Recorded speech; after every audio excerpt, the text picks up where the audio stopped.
Alrighty guys, so for this week's Making Meals Mastercourse, I want to talk about the other counterpart to starting appetizers. We've already talked about salads, but definitely I think soups are a very worthy topic to talk about. So when it comes to soups, what I'm seeing is that there are really three major types. Some will say four, but the fourth one in my opinion doesn't count. The main three are thin soups, thick soups, and cold soups. The fourth one is national soups, which is just like any collection of the first three, but from certain countries. I just say skip the category altogether. Now the reason we're talking about soups is because they can either be an appetizer or they can be the main meal. And what separates them, in my opinion, from a one-pot meal of anything else you could make is the element of water. Water as an element is mostly associated with, say, the astrology signs of Cancer, Scorpio, and Pisces. It's also associated with the suit of cups in tarot. And it's all around an element that has a lot to do with the more emotional and intuitive side of human nature. When you think about the planets that have to do with water and astrology, like, say, Neptune, a lot of those planets carry this sense of, deep introspection, inner subconscious levels of thought, a dreamy state, right? Especially when we look at Pisces, we have that dreamy aspect, that kind of supernatural aspect. Same goes with things like tarot. When you have, in the major arcana, you have most notably the moon. You have other things where water appears in the imagery, like temperance. These are cards that hold a lot of that water power, that energy of balance, that energy of illusions or dreams or psychic power. Likewise, in the suit of cups, it's a lot about emotion and intuition, connecting with your inner self and that more feminine side of all that is in the world. If fire is a masculine and creative energy associated with wands, cups and water is very much that relaxing, deep inner look. And knowing this, you can take your soups and really imbue that knowledge into them, especially with some of the ingredients we see in some of these soups. For this reason, I'm actually going to start off with category 3, the cold soups. These ones are great for hot days, like summer days. You'll see them typically in things like gazpacho. And with that, you can make either the tomato-based traditional gazpacho, or you can even make something like a cucumber gazpacho.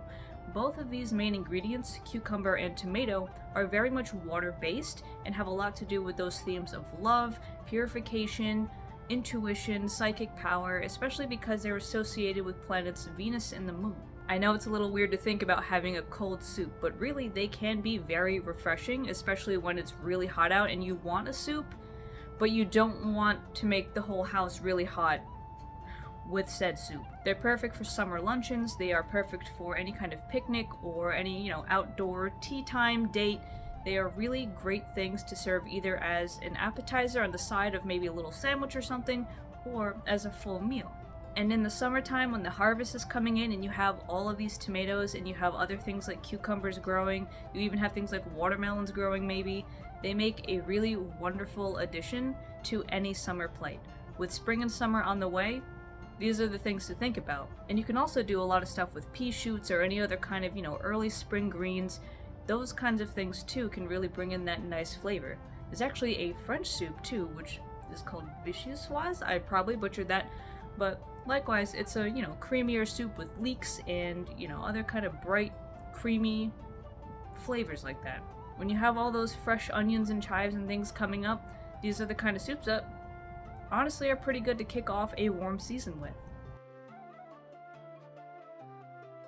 Now the next soup is, I think, probably an obvious one, and that is the thin soups, which are mainly broths. So if you ever have someone who's very sick and in need of healing, chances are they can't keep food down very well. This is where broths come very much in handy. If you are making, say, a simple bone broth or a chicken broth, then that alone is powerful in itself. But when you really invoke that power of water, that emotional healing kind of, bare base creation element, this will actually help you get a lot more out of the soup, despite whatever ingredients might go in it. No matter what you put in that thin broth, the main component of it is the fact that it is predominantly liquid. So next time someone is feeling under the weather, remember that water itself is an extremely healing element. And of course you can put other things in it that are easy on the stomach, like potatoes, which, while they are earth-based, are also associated with healing.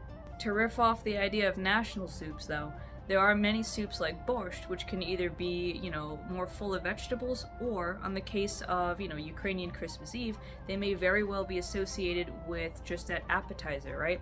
So every year for Christmas, my boyfriend's Ukrainian family will start off a, holiday dinner with a bowl of strained borscht. There's nothing in it, just the pure broth itself. That's an example of a thin soup that still holds all of that magic from all those vegetables in it, but is light on the stomach and is, a start to the rest of the meal. Usually you'll serve those with ushka, which is like a little dumpling full of mushrooms and things. Very good. But while on a normal day you might eat borscht full of vegetables, there is nothing in the Christmas Eve borscht. As such, a lot of these soups also carry themes of abstinence, right? So the reason that there is nothing in the borscht on Christmas Eve for Ukrainians is because it's actually a holiday of abstinence. You're not really supposed to eat meat for Ukrainian Christmas. You are not supposed to eat anything very rich or very filling, so the soup is kind of a symbol of that, and likewise there'll be no pork. Slovenians love pork, but Ukrainians would prefer to eat something like salmon or fish. Therefore, if for any reason you have, in your particular religion, a reason to fast or abstain, clear soups very much symbolize the concept of abstinence, and you can use them, either as an appetizer or simply as a main meal itself.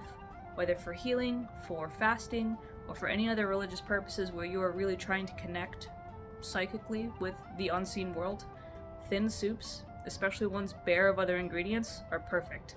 And of course, you can add things to your thin soups too. They don't have to be devoid of ingredients. What separates the thin stew from the thick stew is exactly that. They're just broth with things in it. So, chicken soup, again, full of carrots or chicken in it, great.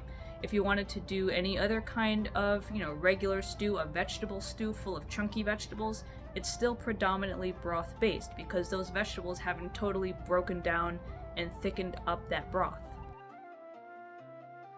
But of course, my favorite kind of soup has to be a stew. Thick stews like beef stew, like curries, like bouillabaisse or chowders. These are kind of the opposite, right, of that concept of the thin broth abstinence. These ones are all about richness. A lot of them have very much a thick base because of how long ingredients have been cooking in it. For example, a potage is actually a very old type of stew in which you take any vegetables in the garden and you just cook them all together until they basically make a slurry, almost. It's very thick, it's very hearty, and it's full of nutrients. These kinds of soups I wouldn't necessarily recommend as appetizers because they are very heavy. For instance, clam chowder like we have here in New England, you can have it as a thin soup with the clear broth, right? We have that red chowder. But where I'm from, white chowder all the way, you very much want that kind of thick, creamy, white sauce. And that is pretty heavy, so you don't want to have that and then have all this other stuff on top of it. But even if it is thicker, that concept of water remains, especially when you have those thick bisques, those seafood stews, where it's very much water, but thick and full of fish, shellfish, other kinds of sea, marine animals. These things are so perfect for any kind of ocean witchery, even river witchery if you're using freshwater fish.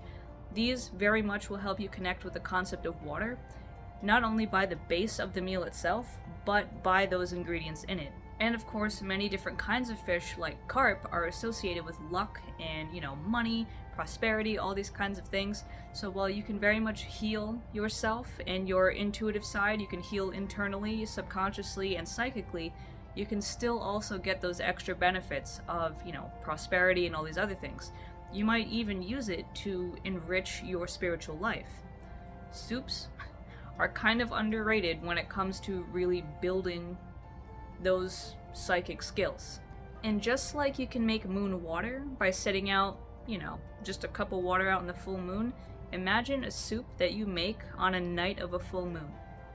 Especially one that has any kind of dairy base in it, something that is like a bisque or something that is made with a roux first, like any condensed soups.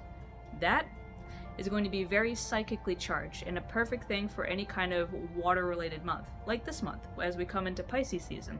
Another way you can make soups thick, of course, besides making roux or, any kind of bisque like that or condensed soups, is by using grains. So for instance, my ricet gets very, very thick because of the barley in it. That barley really soaks up a lot of the water, but when you make it the first day, it's still very much that liquid base. And it's also very much something that will hardcore nourish you because there is so full of vegetables, grains, meats, all kinds of stuff. It's a one-pot meal, but it's one that really connects you with that inner feminine, emotional, and intuitive side. The power of water cannot be understated, especially when it comes to any kind of long cooking stews. But if any of my Christian witches who are, doing their kitchen witchcraft routine are thinking about Lent, soups are also a great way to go because, again, you don't have to put any meat in them, but you can still get a great protein profile. For instance, lentil soups, pea soups, any kind of vegetable soups. These are the things that are going to keep you not super miserable during the 40 days of state-mandated sadness that is Lent. And again, those seafood bisques, those are going to come in handy on those Fridays when you have to abstain from meat. Soups are a fantastic vehicle for any kind of religious abstinence, as I have already talked about before. So next time you have a full moon ritual on the docket, definitely consider making some kind of ritual soup for it, be it just a regular broth, or be it a full, hearty, rich soup. Either way, these are going to be the perfect tool when it comes to making a meal magical, and especially when it comes to connecting to that, suit of cups, those Cancer, Scorpio, Pisces energies, all of that. With that, I hope this is helpful for you guys in rethinking your menu and getting some more soups on the docket. So with all that said, I will see you guys for March's Herb of the Month. Bye! By the way, if you want to see these videos 2 weeks earlier, consider subscribing to my Patreon, where you not only get all these videos, but also recipe cards, specific deity profiles, and lots of other interesting things to look at. Video tiers start at $10 a month, so definitely consider checking it out.